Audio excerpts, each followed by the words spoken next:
kunzi mapapi nenyaya yecoalition yataurwa navamonzora, but president vakataura kuti ndivo vachange vari in charge. Zvino zvazvinoreva ndezvokuti pachava tiri kuti chenga wose manhanga hapana risina mhodzi. Tiri kuti vakomana vana biti, vakomana vana mangoma, chero muchinakidzwa nokuridza ngoma yenyu, ngoma inodaka inenge ichiyambutsa nyika, iyoyo inorwa naSave.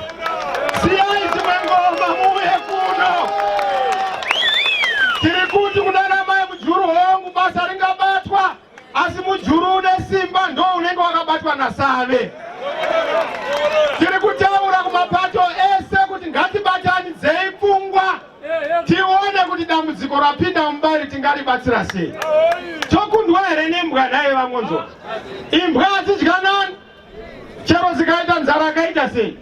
Nesuwo vanhu veZimbabwe hatifani kudyanana. Ngatibatanei pamwe chete.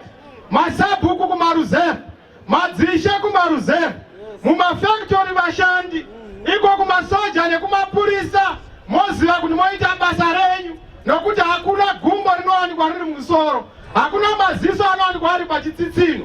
Musoja mira panzvimbo, mupurisa mira panzvimbo, sabhuku mira panzvimbo, bishopi mira panzvimbo, venyika isu tomira panzvimbo kuitira kuti nyika iyambuke tiende mberi. Saka ndiri kutaura pano nemashoko anatumwa nemukuru wenyika President Tsvangirai kuti isu seMDC hatisingotaura nje kuti vechidiki sumukai mumire muverengo.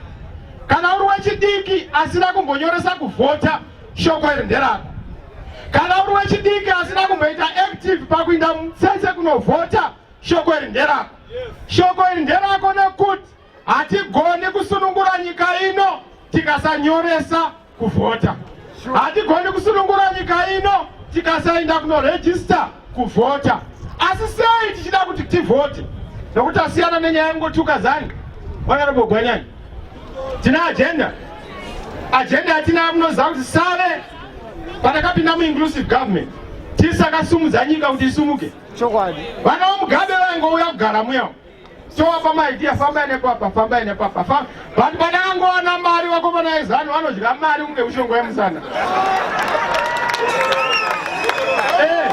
Vanorova zvokuti haina dhosi, kungorova chete. Kwanza handina ndanzwa, but pavanozonzwa pacho mari inenge yapera. Chisa mbama chisa, kukula, izenzo, yezoko. Now, vamonzora vataura, hatisi kuzodzokorora the mistakes of 2013. Hatisi kuzopinda muelection yanenge isina kunge yagadziriswa. Asi hazvireva kuti hatisi kuzopinda muelection. Zvinoreva kuti tiri kuti hakuna election ichaitwa munyika muno inobirwa neZANU-PF. Mandizwa zvandataura.